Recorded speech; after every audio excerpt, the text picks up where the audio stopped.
Hello everybody and welcome back. I am the Pompkin King, and in today's episode we're going to be doing a showcase of the Circus Node, which we completed in the previous episode.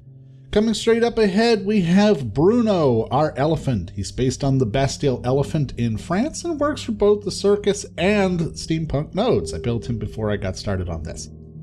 Coming into the Circus Node itself, over here on our left, we have the walkway which connects over to the horror area.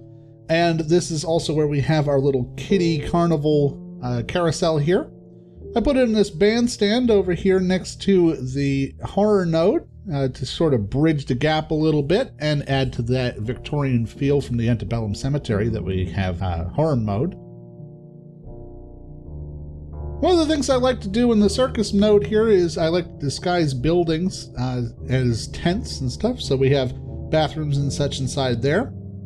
And over here we have a pre-made sort of fun house. This comes with the game. Did a pretty decent job here. Got the upside down room, got the star room, and so on. The exit could use a little work though.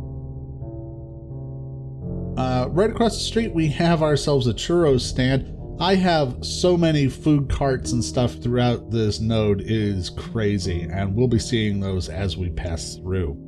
First though, let's take a ride on the Clowntown track ride. This is something I got from the workshop. The links, as always, will be in the description to all of the workshop creators. And here we go.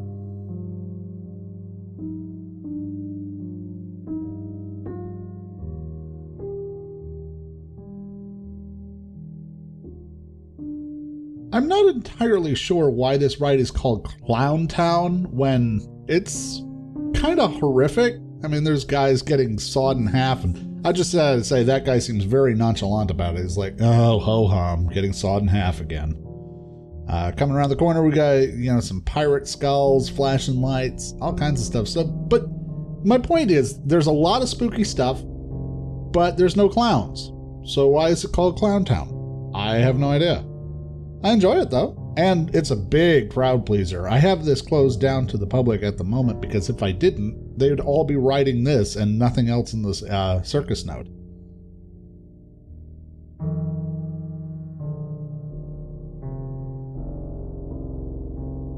We got some cowboys, some gears and sparks and stuff.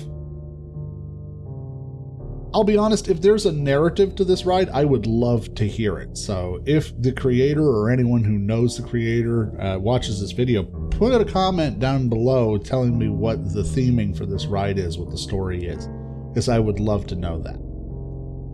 And that's it. That is Clowntown, the track ride that we got from the workshop here. Like I said, big crowd pleaser there.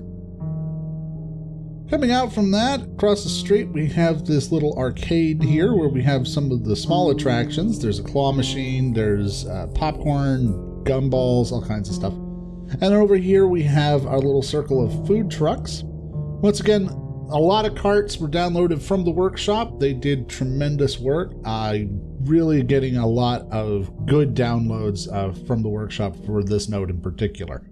Especially all of these little games on the Midway, which we'll talk about in just a moment. Coming around the corner, over on our left, you caught a glimpse of our staff area. I hid it inside one of these big top circus tents. And here we are going to ride the Little Bopper. This is actually the first ever roller coaster that I've built for myself in this game. And I'll be honest, there's nothing particularly special about it. It is a little jarring, but the good news is that it's short. And it's designed to be just a little quickie roller coaster for kids. Yeah, it's a little jarring. But, for a first attempt kiddie coaster, I think it works out pretty good. Coming off from the Little Bopper, heading over this way, this is our second entrance into the Circus Node. This is from the Horror Node. You may remember the Captain Spaulding's Fried Chicken and Gasoline, and I have a couple of these friendly clowns who are going to welcome you to the Horror Node, including Pennywise and a couple of these creepy clowns like this guy here. To the left of that, as we come in, this is where we have the circus part of the Circus Node. This is where we have our animal exhibits housed. And if we head over here on the left, you can see this is where we have our sea lion exhibit.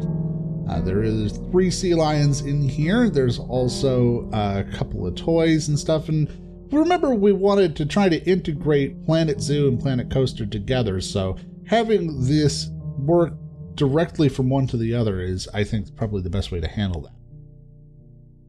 Across the street, we got ourselves our tigers. These are Bengal tigers. And we do have a little baby tiger in there as well.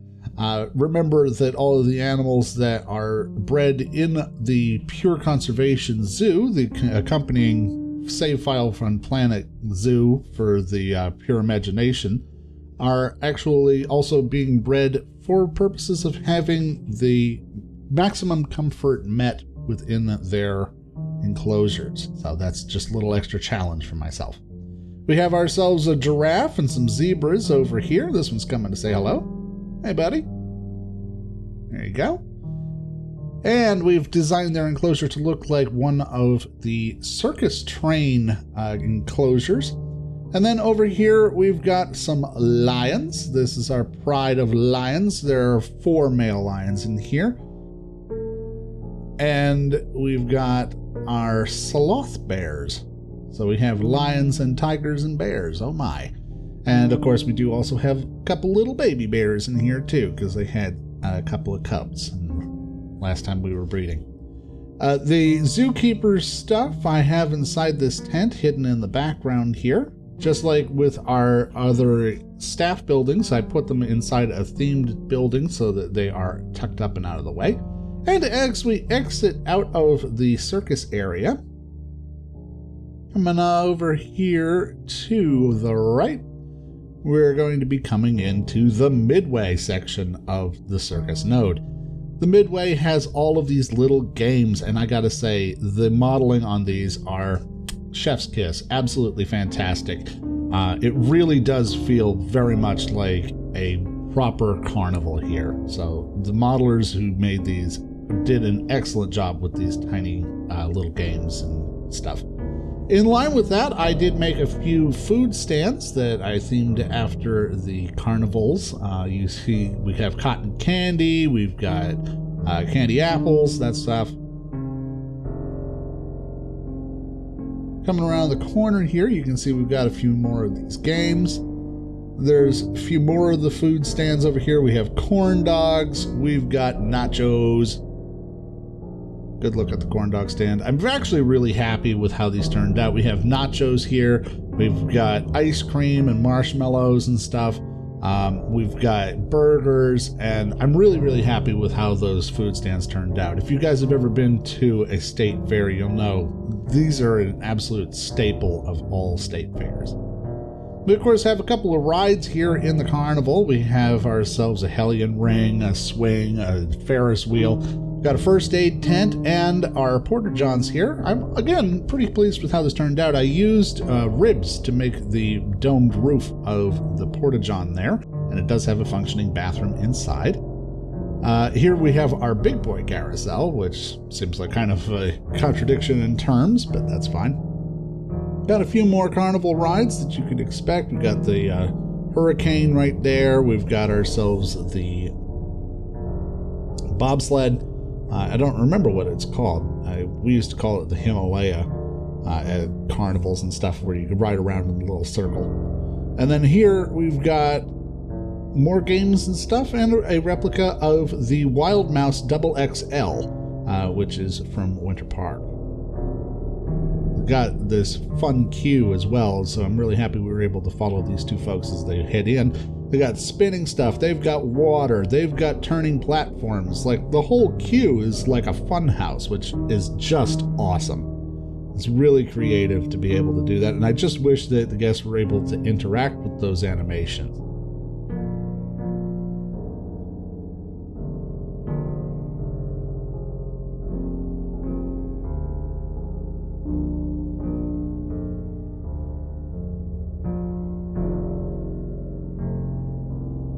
So let's go ahead and hop into the car here, and we'll take a ride on Wild Mouse XXL.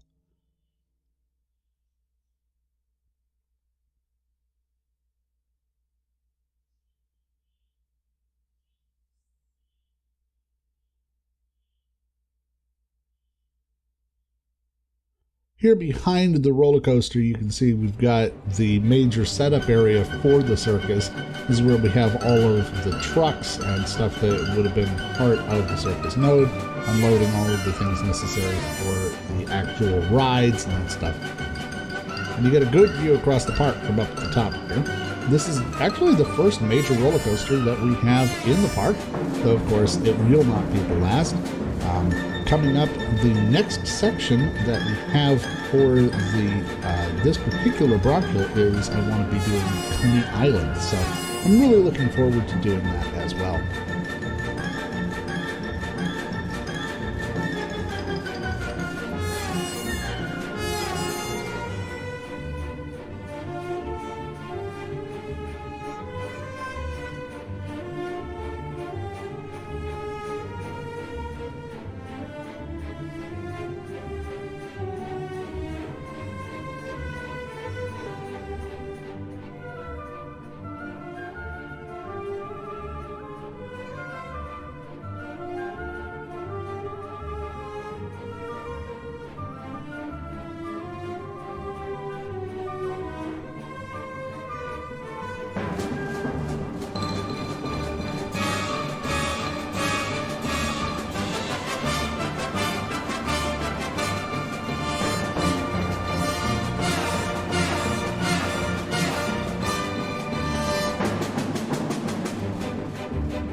And that was Wild Mouse XXL. Like I said, an absolutely fantastic ride and a really faithful reproduction of the actual ride so far as I can tell. Exiting out of here, the queue line is kind of fun too. That it weaves in and up and around all of these buildings and finally ends with, as appropriate, a gift shop, because you always exit to the gift shop. And this is where you could actually buy your picture from your ride. So there it is in its entirety. And heading down this way, we have ourselves another bathroom section and a few more games and stuff. And then we'll head on out of the Midway section of the park. Now, as we're traveling along, you can see we have all of these twinkle lights that are set up across the pathway.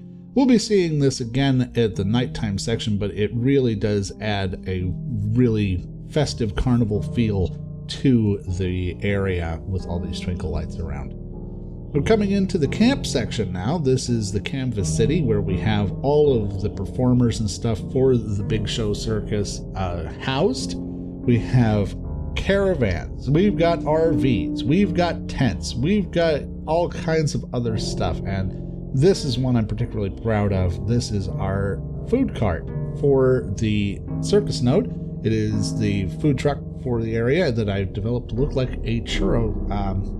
Big part. It's a churro stand that is designed to look like a gypsy cart. Here again, you can see all of those trucks that the show uses as it travels from town to town.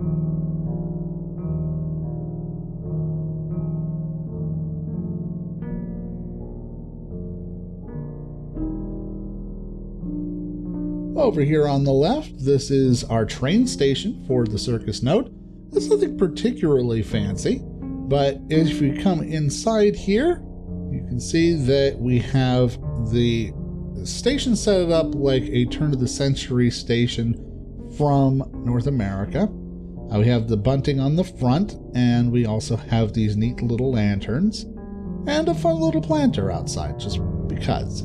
But the most important part of the train station here is the inclusion of our circus train, which you can see right over here. This is the Casey Jr. Circus Train, and we've got several custom cars. I did some of these big box cars here for the big show. And there's also crate cars, there's extra tents that are being transported, there are stable cars, there's the little carriages that have the billboards on them for advertising and stuff, there's ones that have pipe organs and all kinds of stuff to attract attention. We have these cages and stuff for the animals, and of course we have passenger cars for all of the workers and people who ride on the train. Followed by a fun little caboose down at the end here. Now this area is going to become part of the City Studio node, which we'll be building a little later on in the year. But as we come around the corner here, you get a look at some of the transitionary areas that we have between Circus and Studio, which, for example, we have our Madame Tussauds Waxworks Museum. This is based off the one in Amsterdam. This is photo accurate to the real life one in Amsterdam. Very happy with that. And of course, right next door to that, we also have the Cirque du Soleil from Las Vegas. This is, I believe, the original Cirque du Soleil building, which does actually have stuff in the inside in terms of entertainment while you eat. There are food stands and there are trapezes and stuff inside here. Of course, right next door to that, what would the Circus Node be without P.T. Barnum? And of course, we have to remake our Barnum's American Museum. This building was built originally in 1851, and it burned down. It was originally in Times Square of New York. It burned down, but now our guests get to experience the Barnum Museum live and in person, just as it was meant to be back in the day. And right out in front, of course, this is the big show itself. This is our big top, where we have all of our performers, such as the trapeze artists, the piano playing chickens, the clowns, the monkeys, the little rides and games, and everything that you could want from a circus. Zombies getting shot in the butt with confetti. Happy, happy clowns. They're just so pleased to see you. Jugglers. And everything you could expect to see from a circus. So I'm really happy with how all of this turned out in the end. And as we come down the line here, you get to see how I set up some of these small exhibits as attractions for the circus.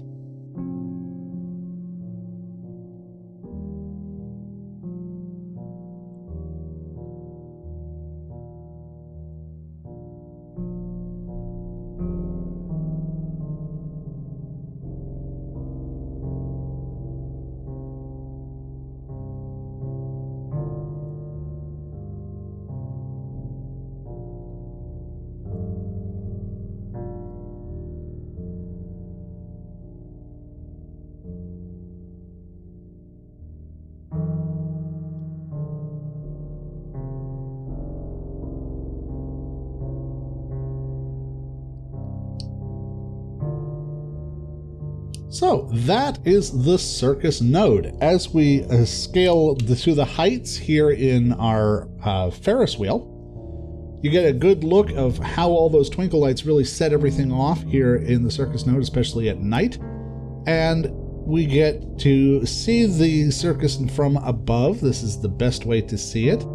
You would, of course, be able to see it also from some of the other high points in the park, like when you travel on the airship over to the City Studio Node.